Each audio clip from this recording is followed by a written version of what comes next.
Join, on the other hand, today for this. I think we have a gargantuan task in front of us in agreeing on what is true and correct information. And then you have some people who don't care if it's true or correct information. It is confirmation bias. It supports what they believe, and they're going to use it, and you will never convince them that it's not true because they need it to be true. This is On the Other Hand.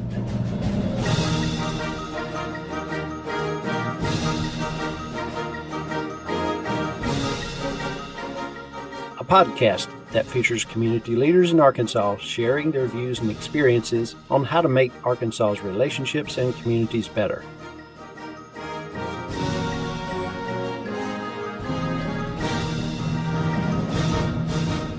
In the first part of our conversation with Sharon Downs, she shared some really good advice about things that you could consider when you're figuring out if you want to be involved in speaking out when you see something that is bullying behavior of other people. And she gave several resources for that. One of the things that she talked about that I thought was interesting for herself is that she's had to train herself to respond with empathy towards people as well who are maybe bullies or who disagree with her, and that was a muscle that she had to develop over time. She also talked about the importance of the relationship between people when deciding when you're going to step in and actually speak up, and the power dynamics that are involved in that situation that help a person kind of decide if they're going to call a person in or call a person out, or actually say something and be a bystander that becomes someone that helps other people who are experiencing bullying. One of the things that kind of caught my attention was when she mentioned, we were talking about social media at the time, and she said something along the lines of people aren't often persuaded to change their views by your comments on social media, and that was a pretty telling comment. But we went into some other ways that you might be a little more effective in social media. I like that. Well, now let's get back to the second part of our conversation with Sharon Downs. Do you have any thoughts about what's happening and where things are headed for our state and our nation in terms of our relationships and our ability to deal with things, given how things are going with the political polarization issue, and try to mix in with the good with the bad? Hopefully, there are plenty of reasons for concerns, outline those, but also maybe something about some of the hopes and reason for being hopeful about it. So I'll start with concerns. And I think I'm not alone in feeling a lot of concern these days about the national discourse, and the coarseness is getting more and more coarse. One thing that I see that is very concerning is that bullying behaviors are being normalized at the highest levels, and encouraged and applauded and rewarded.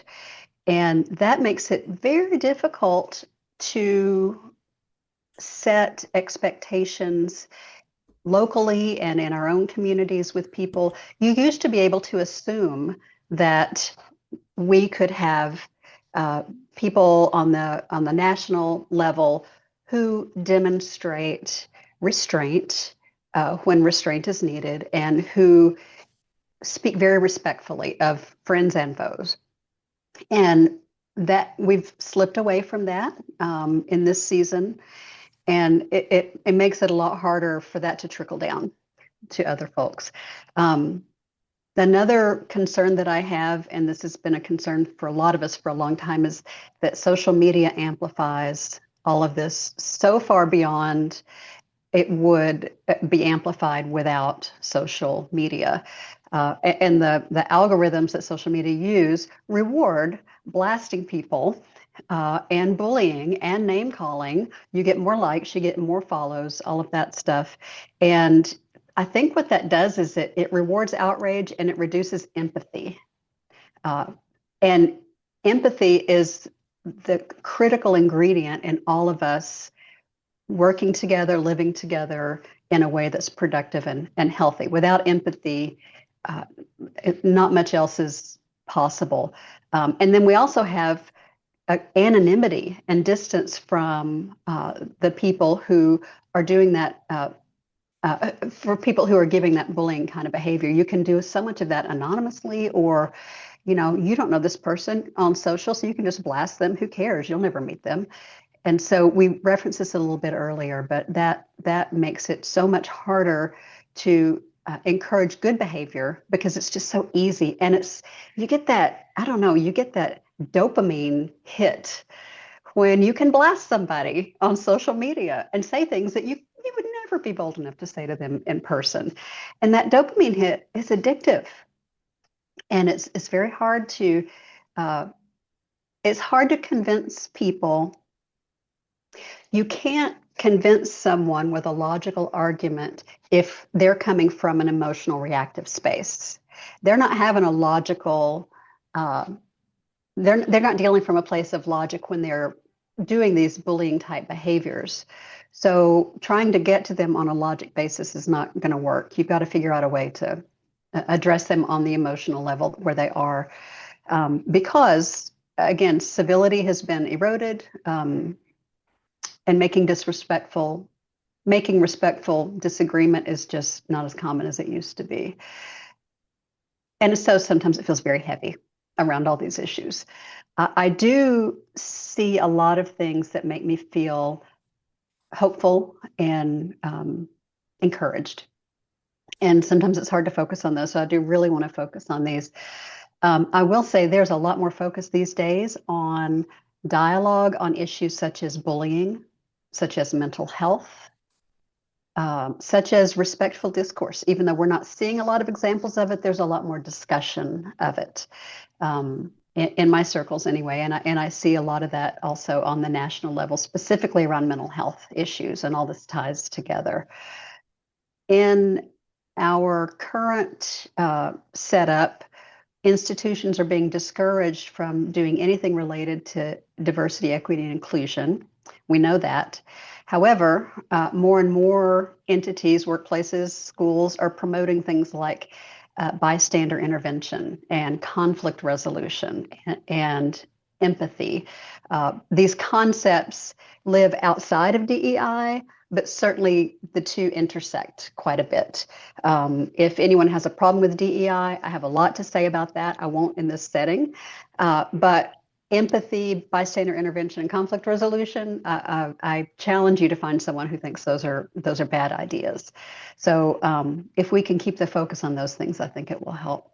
Two more things. One is that I'm hopeful about. One is I'm hopeful that this generational shift will continue, because so many of the issues that people have had a problem with in the public discourse are older. And so many of the people in the younger generation are the ones who are pushing for inclusion, for accountability, for healthier communication norms. So if we can continue fostering that attitude in our younger generations, then hopefully that will start to overtake some of the more negative norms that have developed in my generation, for instance.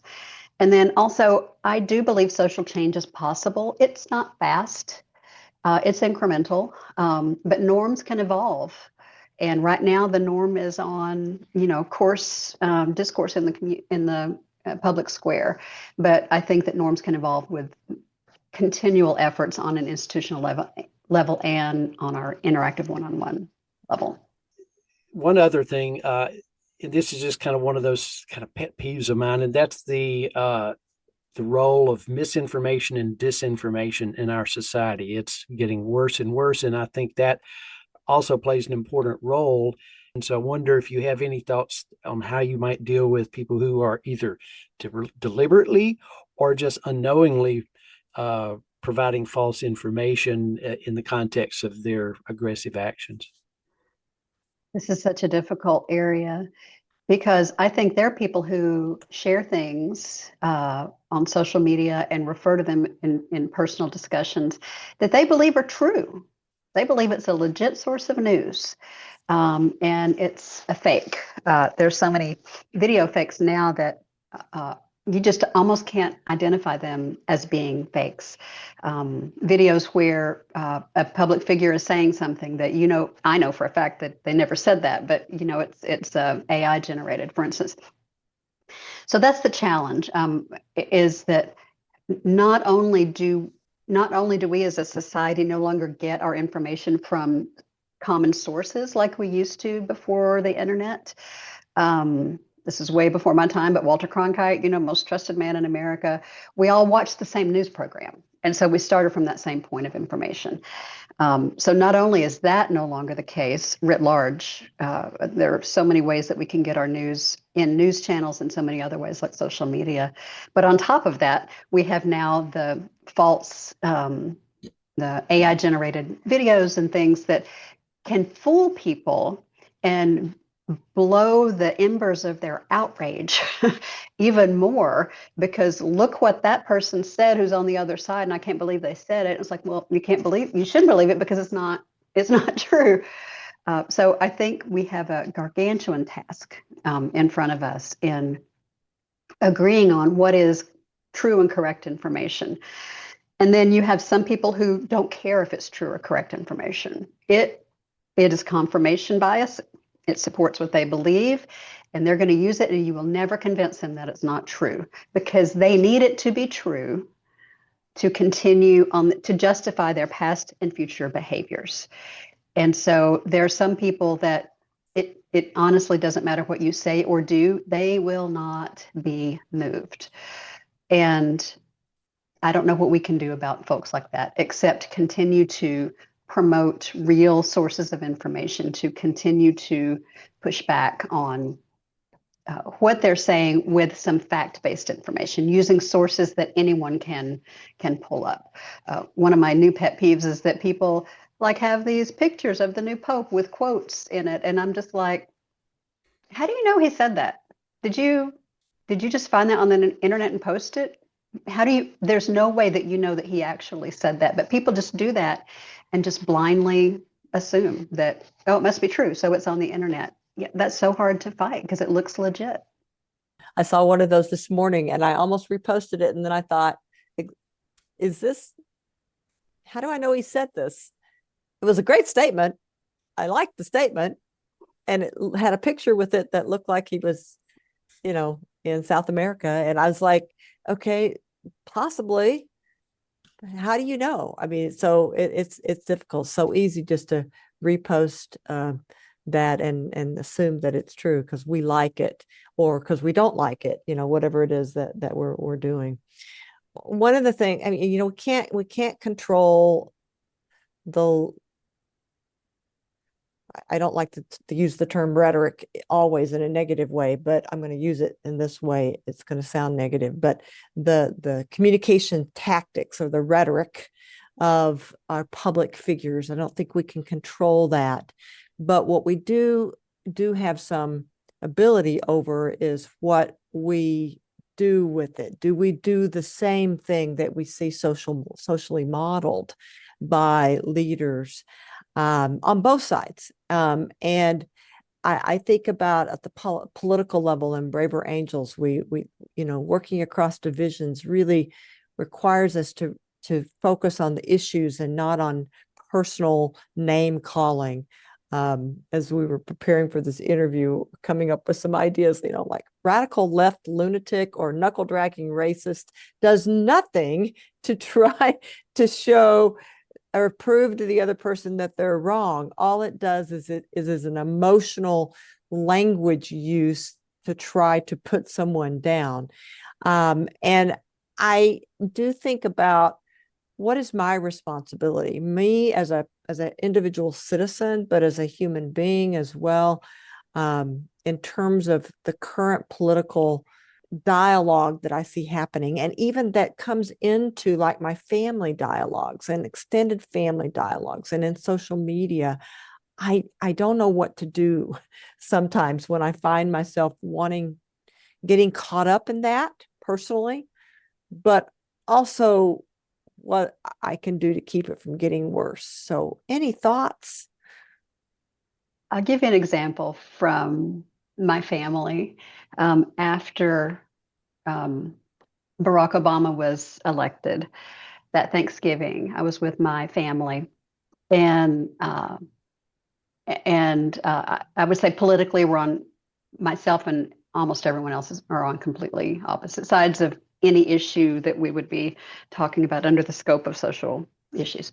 And I heard someone in the other room say, yeah, Barack Hussein Obama.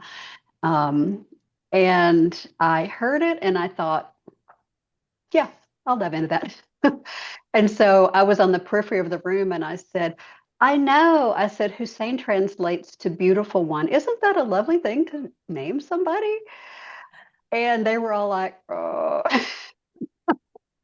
and probably rolling their eyes when, as soon as I turned to my back. But that's okay, because it gave me an opportunity to jump in and call out that name. It's kind of silly to call it name calling because they were literally calling his name, but it had so much else underneath with the tone and what it meant, because there's obviously at that time another Hussein who was highly problematic, and it was a derogatory statement. So, but yeah, that name calling, it replaces any meaningful dialogue, and it prevents any meaningful dialogue.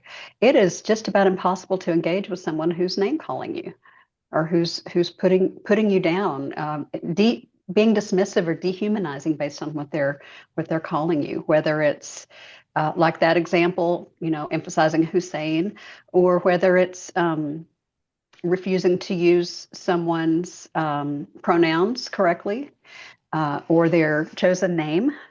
All of that, it just shuts down conversation. It just basically says, I do not value you, and I really don't want to hear what you have to say.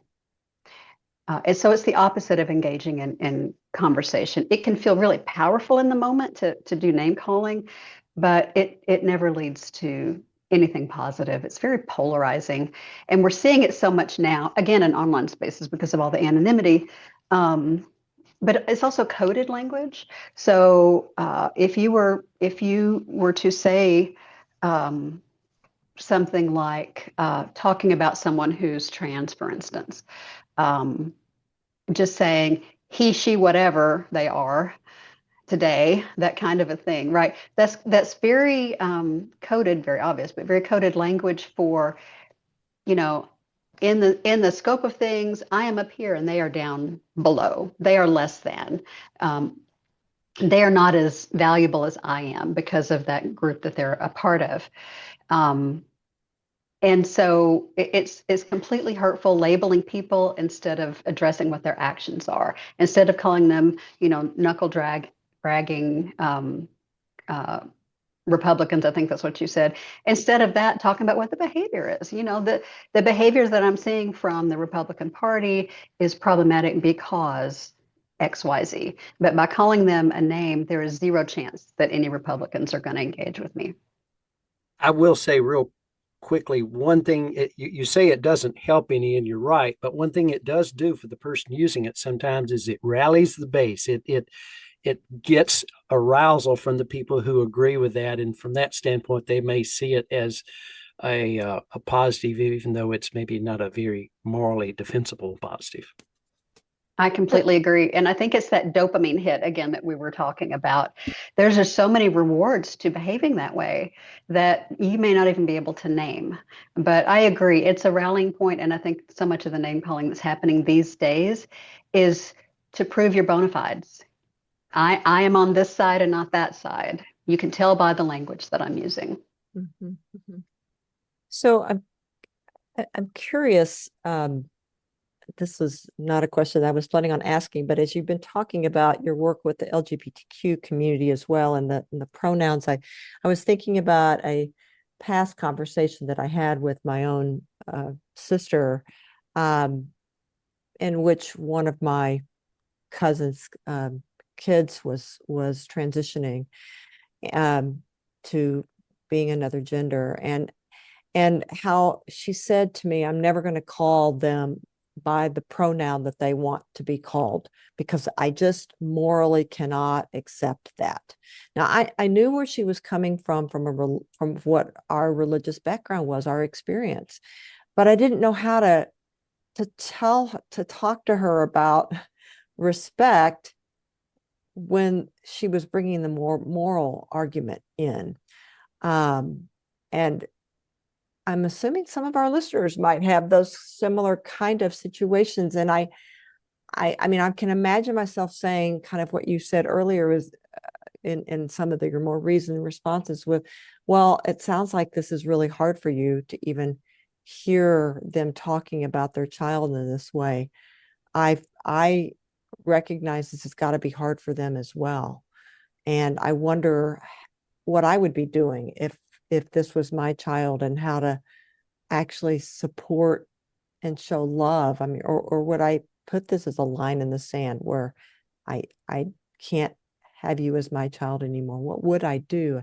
Those are such hard decisions to make as parents.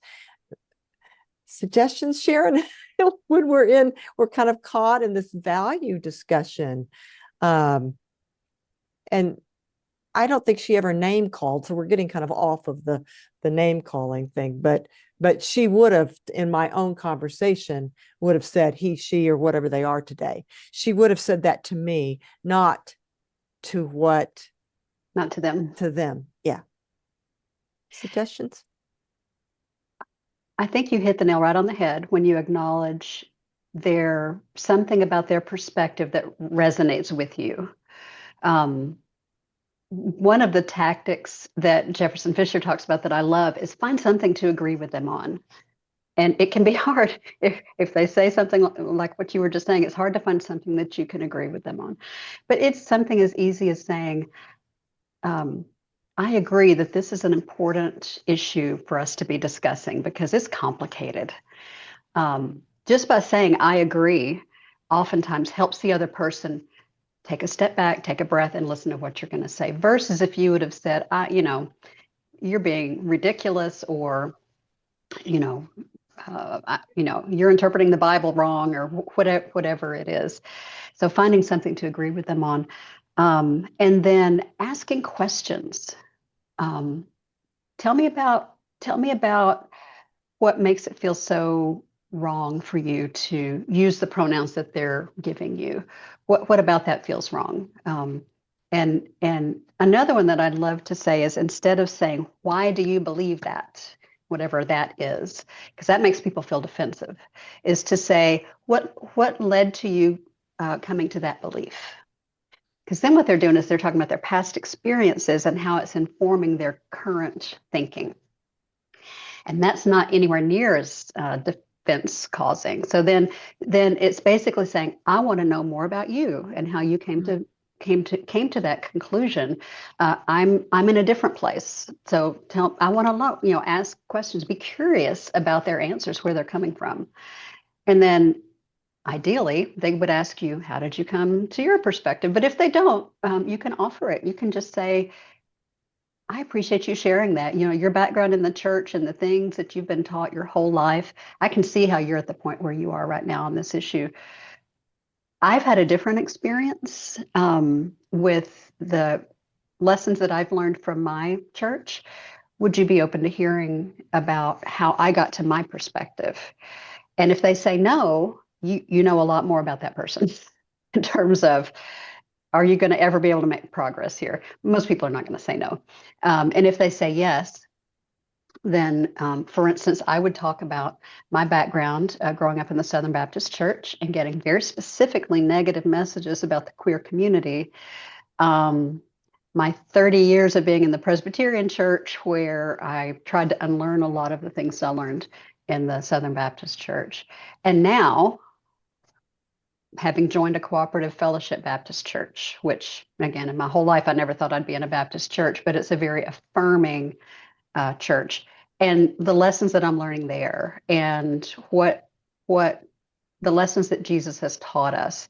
And again, talking their language. If their resistance is based on religion and what the Bible says, if I have a different perspective reading the same Bible, I think that can be very informative versus someone who would say religion has nothing to do with it. Speaking their language can make a big difference, and then being open to what we're saying. I hear a lot of intellectual humility in that too. And and recognizing that the issue is complicated, that it's not necessarily just this or this. I mean, it's got many, many different things that are leading a person or me or them to be reacting in a certain way. But being willing to have that conversation is so important. So I appreciate you doing that. And that's one of the things that gives you hope, really, that we can engage with other people more respectively, and work to solve problems despite sometimes our strongly differing views. What you were saying actually reminded me a lot of the LAP skills that we talk about. They're named after one of our co-founders in Braver Angels, but listening, acknowledging, or appreciating or asking questions, then pivot to our own perspective, asking permission to share our perspective, and then sharing our perspective, but sharing it in a way that is from our own experiences and from our own storytelling, not as dogmatic truth, which doesn't come across as being receivable. So important. Sharon, we're about to run out of time here, so there's one more thing I want to ask you before we kind of wind up. What recommendations might you have for those of us who would like to make a difference in our own communities? The biggest thing I think any of us can do is understand the power that each of us has. I think we often feel very powerless in so many situations, but we all have so much power. If you think about your life in terms of the spheres of influence that you have that other people just do not have, I have connections in my life that I don't know anyone who has all the connections that I have between my job here, my work with the Just Communities of Arkansas, my church family, my friend circles, my family. I have so many spheres of influence. I can be in a situation to address some of these behaviors in a way that's not threatening to me personally, but I can have a voice as someone who's loved or respected in that sphere of influence. I can have an impact in ways that maybe someone who may be the target of their negative comments wouldn't have that same impact. Again, because maybe they don't feel that person's worthy of listening to, for instance. But if they know me and respect me, and I can address my perspective on those, it can have a different level of impact, especially when it's happening not in the heat of the moment. If this were a video podcast, you could see that I have in my background several things that are passive messages to anyone who interacts with me that I'm queer affirming, because I have a safe zone sticker. Little symbols behind me that if you didn't know anything else about me, you could make some assumptions. So those are the kind of things that we can do. In my life, I had a family member come out to me months before coming out to anyone else in the family because of the things that I post on Facebook. They knew I was an ally, and so they were able to come out to me. Those are things that make a huge difference. It cost me nothing to put these stickers up or to post something on Facebook, but it has had a profound impact on a lot of people, I would say. Well, the idea of exercising some positive approaches and modeling in your spheres of influence, I think, is really important. The question was about community, and the point from that is that we all have a community, even though we may not realize it, whether it's our family, friends, coworkers, whatever. But I would also expand beyond that and encourage people to be thinking about getting involved in the larger community. I know a lot of people are doing all they can just to get by, financially to support their family. But to the extent that you can do anything, whether it's to go to the PTA meeting occasionally at your child's school, or whether it's to join a club that's just an interest in a hobby or a cause that you're passionate for, those are all communities. And when we get people, particularly if it's not a politically oriented area of interest, you have a chance to interact with people of very different views and experience each other as real human beings. And that's the kind of thing that can break down some of the difficulties and differences we have. We give people a chance when we interview them to end with some story It could be that's pretty personally meaningful. Maybe something that happened to them that was interesting. It could be funny. It could be inspiring. But if you have anything like that, just a brief story, we'd love for you to share it with us. Sure thing. So I came up through the Disability Resource Center. I started out as a sign language interpreter at the university and worked my way up to director, worked a lot at the national level with a professional organization. And then about 9 years ago, I was promoted to the assistant vice chancellor position in student affairs. So I'm still involved somewhat with the disability department, but not the everyday like I was. Recently, I saw a call for proposals for a conference that was somewhat disability related, and it talked about universal design, which is an area that I have a lot of interest in. And I used to work with it. It's been years since I even thought about it. So I thought, well, I need to see what the current literature is about that topic to see if I even have anything relevant to say. And so I started doing a literature review of what was out there and found something that I found and read, and I thought, okay, this is good. This is good stuff. I like this. It's kind of reminding me of what this was all about, because it's been almost 10 years since I've thought about this. And then I looked at it, and it was an article that I had written. Wonderful. That's awesome. I don't know what greater lesson there may be in that, but I don't know, maybe look inside for your own wisdom. I don't know. But Yeah. I just cracked myself up when I realized that. I bet. Well, if only we could all have that kind of experience. I went back and read my dissertation years later and like, oh, well. Anyway, anything else before we finish up? Anything else that we haven't talked about you'd like to share with our listeners? I have a few recommendations for learning more about these issues, if you don't mind. Sure. There's a book that changed my life when I was experiencing some bullying from a family member of origin, and I was very concerned about keeping the relationship. And it was very hard because this person was doing a lot of name calling. But this book is called High Conflict by Amanda Ripley. And she talks about how conflict is important, but there's productive conflict and then there's high conflict. And high conflict is when we're living in the drama. And I learned so much from that. I've already talked about Jefferson Fisher. I encourage, he's got a book out. I haven't read it, but on social media, he's all over the place and just really bite-sized advice.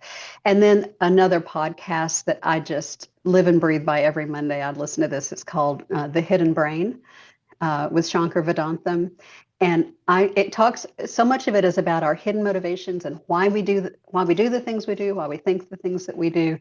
And I have an epiphany pretty much every episode that I listen to that, and it all relates back to this development of relationships and fostering of connection with people. The Hidden Brain really does speak to that pretty much every week. So I hope those resources are helpful. Thank you so much for being with us and talking with us. A lot of fascinating and inspiring comments and recommendations for us. Thank you, Sharon Downs. My pleasure. My pleasure. Thank you. Yeah. Thank you. Well, we hope you enjoyed this second part of today's conversation with Sharon Downs.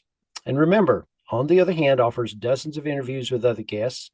You can find each of those conversations inside your favorite podcast app or on the podcast page of the Braver Angels Arkansas website at arkansas.braverangels.org. On the Other Hand is sponsored by Braver Angels in Arkansas.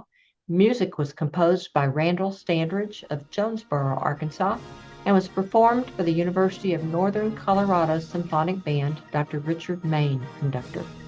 From your host, Glenn White, and April Chatham Carpenter. Join us in working to make our relationships and communities better.